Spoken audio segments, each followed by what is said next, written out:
ہم دنیا میں اس لیے نہیں آئے کھا لو کما لو کما لو کھا لو، صبح سے شام دکان گھر، دکان دکان گھر، گھر دفتر دفتر گھر، گھر بازار بازار گھر.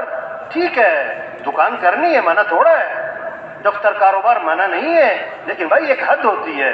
ہم دنیا میں اس لیے نہیں ہے. اصل کام کیا ہے؟ اصل کام، اصل ذمہ داری 5 ضرورتیں ہیں. 5 ضرورتیں ہیں. 5 ضرورتیں ہیں. کھانا ضرورت ہے، کپڑا ضرورت ہے، مکان ضرورت ہے، شادی ضرورت ہے، اور سواری ضرورت ہے. ان کو ضرورت کے درجے میں رکھنا ہے. ان پر جان نہیں کھپانی، ان پر قوت نہیں لگانی، ان پر اپنی صلاحیت نہیں لگانی. صحابہ نے ان 5 ضرورتوں کو سادگی پہ رکھا تھا. کھانا تھا ضرورت کا، آج زور لگ گیا کھانے پر. کھاؤ کھاؤ کھاؤ، کھا رہے ہیں، صبح کھا رہے ہیں، دوپہر کھا رہے ہیں، شام کھا رہے ہیں، اور جناب درمیان میں بھی کھا رہے ہیں، چلتے پھرتے کھا رہے ہیں. چل بھائی کوئی ایک حد ہوتی ہے. حدیث میں آتا ہے بدترین برتن جس کو بھرا جائے وہ کیا ہے؟ وہ کیا ہے؟ پیٹ. حضرت عائشہ رضی اللہ عنہا فرماتی ہیں ایک چاند، دوسرا چاند، تیسرا چاند بھی چڑھ جاتا تھا، ہمارے گھروں میں آگ نہیں جلا کرتی. 2 مہینے یہ گزارا کیسے ہوتا تھا کہ کھجور کھا لیتے تھے، پانی پی لیتے تھے. زور لگ گیا کھانوں پر، زور لگ گیا کپڑوں پر. دے جوڑے پہ جوڑا، دے جوڑے پہ جوڑے، دے جوڑے پہ جوڑے، 20 جوڑے، 30 جوڑے. اور کیا لینے جا رہے ہیں؟ اور کیا لینے جا رہے ہیں؟ جوڑا سوٹ لینے جا رہے ہیں. سوٹ. یہ مستورات جو ہوتی نا عورتیں، ان کو ایک پریشانی پتہ کیا ہوتی ہے؟ الماری میں جگہ نہیں ہے. اور دوسری پریشانی ہوتی ہے سوٹ لینے جانا ہے. تیسری پریشانی ہوتی ہے اتنے سوٹ ہے پہننا کون سا ہے؟ سوٹ. ارے حضور صلی اللہ علیہ وسلم کو سب سے زیادہ محبت کس سے تھی؟ حضرت عائشہ رضی اللہ عنہا سے. کسی نے پوچھا حضور آپ کو زیادہ محبت کس سے ہے؟ فرمایا عائشہ سے. نے کہا نہیں مردوں میں سے کس سے ہے؟ فرمایا عائشہ کے باپ سے. آپ کا انتقال ہوا حضرت عائشہ رضی اللہ عنہا کی گود میں ہوا. آخری چیز جو آپ کے منہ میں گئی حضرت عائشہ رضی اللہ عنہا کا لعاب تھا، مسواک چبا کے دی تھی. آپ نے دعا کی کہ اللہ تو نے بیویوں میں عدل کرنے کا حکم دیا ہے، میں ظاہری عدل تو کرتا ہوں لیکن میرا دل عائشہ کی طرف مائل ہے، یہ میرے اختیار میں ہے. اتنی عائشہ سے محبت. آپ نے عائشہ سے فرمایا کہ عائشہ اگر تمہیں آخرت میں میرے ساتھ رہنا ہے تو 3 باتوں کا اہتمام کرنا. اگر آخرت میں میرے ساتھ رہنا ہے تو 3 باتوں کا اہتمام کرنا. پہلی بات فرمائی کہ عائشہ کپڑوں کو اس وقت تک پرانا سمجھ کے نہ چھوڑ دینا جب تک کہ ان پر پیوند نہ لگ جائے. جب تک کہ ان پر پیوند. زور لگ گیا کپڑوں پہ. حضرت عروہ رضی اللہ عنہ حضرت عائشہ رضی اللہ عنہا کے بھانجے فرماتے ہیں کہ میں نے خالہ کو دیکھا ایک مجلس میں حضرت عائشہ رضی اللہ عنہا نے 70,000 درم لوگوں میں تقسیم کر دیے اور خالہ کے کپڑوں پر پیوند لگے ہوئے تھے. خالہ کے کپڑوں پر پیوند لگے. زور لگ گیا سوٹ. دوسری بات فرمائی کہ عائشہ مالداروں کے پاس بیٹھنے سے اپنے آپ کو بچانا. کیوں آدمی مال کی حرص میں، مال کی طمع لالچ میں، مال کی دوڑ میں لگ جاتا ہے، نعمتوں کی ناقدری شروع کر دیتا ہے. اس لیے اللہ کے نبی نے فرمایا 2 باتیں جس میں ہوں گی وہ سیدھا جنت میں جائے گا. جو دین میں اپنے سے اوپر والوں کو دیکھے اور ان تک پہنچنے کی کوشش کرے، اور جو دنیا میں اپنے سے نیچے والوں کو دیکھے اور اللہ کا شکر ادا کرے. فرمایا جس میں یہ 2 باتیں ہوں گی سیدھا جنت میں جائے گا. اس کے مقابلے میں شیطان نے اصول بنایا ہے، دین میں اپنے سے نیچے والوں کو دکھاتا ہے او فلاں تو جمعہ بھی نہیں پڑھتا، میں جمعہ تو پڑھ لیتا ہوں نا. اور دنیا میں اپنے سے اوپر والوں کو، ایک تھا لاہور کا نا، اس کی 11 ملیں یہ واقعہ ہے، ایسی ہوائی بات نہیں ہے. 11 ملیں اس کی. تو کسی نے اس سے کہا بھائی بس کر یار، بس کر، کوئی کمی ہے؟ کہ نہیں کمی کوئی نہیں ہے، میری تو نسلیں بیٹھ کے کھا سکتی ہیں، تو پھر کیوں لگا رہا ہے زور؟ کہتا بات یہ ہے کہ جب کہیں بیٹھ کر بات ہوتی ہے نا فلاں کی 12 ہیں تو پریشانی ہوتی ہے. تو مالداروں کے پاس بیٹھنے سے اپنے آپ کو کیا کرنا؟ بچانا. تیسری بات فرمائی کہ عائشہ دنیا سے اتنا توشہ لینا جو ایک مسافر کے لیے کافی ہوتا ہے. زیادہ لمبے چوڑے چکر میں نہ بن، یہ بنا لو، یہ بھی بنا لو، یہ بھی لے لو، وہ بھی لے لو.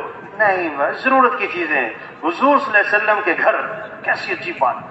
حضرت عمر رضی اللہ عنہ حاضر خدمت ہوئے اور آپ صلی اللہ علیہ وسلم کا کرتا اترا ہوا ہے، چٹائی پہ آرام فرما رہے ہیں، چٹائی یا بوریا اس پہ آرام فرما رہے ہیں، اور گھر خالی پڑا ہے اور چٹائی کے نشانات حضور کے جسم مبارک پر ظاہر ہوئے ہیں.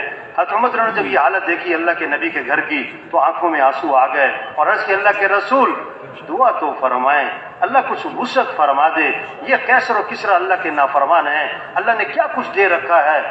اللہ کے نبی نے جب یہ بات سنی نا اٹھ کے بیٹھ گئے اور میں او فی شک انت یا ابن الخطاب، اے خطاب کے بیٹے تو ابھی تک شک میں پڑا ہوا ہے، اما ترضى ان یکون لهم الدنیا ولنا الاخرہ، اس بات پہ راضی نہیں ہے کہ ان کے لیے دنیا ہو ہمارے لیے آخرت۔ ہم آخرت والے لوگ ہیں، ہم دنیا کے لوگ نہیں ہیں۔ زور غلط جگہ لگ گیا، کھانوں پر، کپڑوں پر۔ حضرت عمر رضی اللہ عنہ خطبہ دے رہے ہیں، امیر المومنین ہیں، اور پیوند لگے ہوئے کپڑوں پہ 12 13، بعض پیوند چمڑے کے ہیں۔ تیسرا زور لگ گیا مکان بنانے پر، عمارتوں پر، اونچی اونچی، بڑی بڑی، زوردار۔ قیامت کی نشانی بتائی، یتطاولون فی البنیان، اونچی اونچی عمارتیں، بڑی بڑی، یہ قیامت کی نشانی ہے۔ ایک صحابی نے ذرا اونچا مکان بنا لیا، آپ صلی اللہ علیہ وسلم نے ان کے سلام کا جواب نہیں دیا۔ ہاں پوچھا یہ کس کا ہے؟ کہ فلاں کا ہے۔ وہ حاضر خدمت ہوئے، آپ کو سلام کیا، فأعرض عنہ، آپ نے اعراض فرمایا، پھر سلام کیا، فأعرض عنہ، انہوں نے پوچھا حضور میرے سلام کا جواب نہیں دے رہے کہ تمہارے گھر کے پاس سے گزرے تھے، پوچھا تھا یہ کس کا ہے؟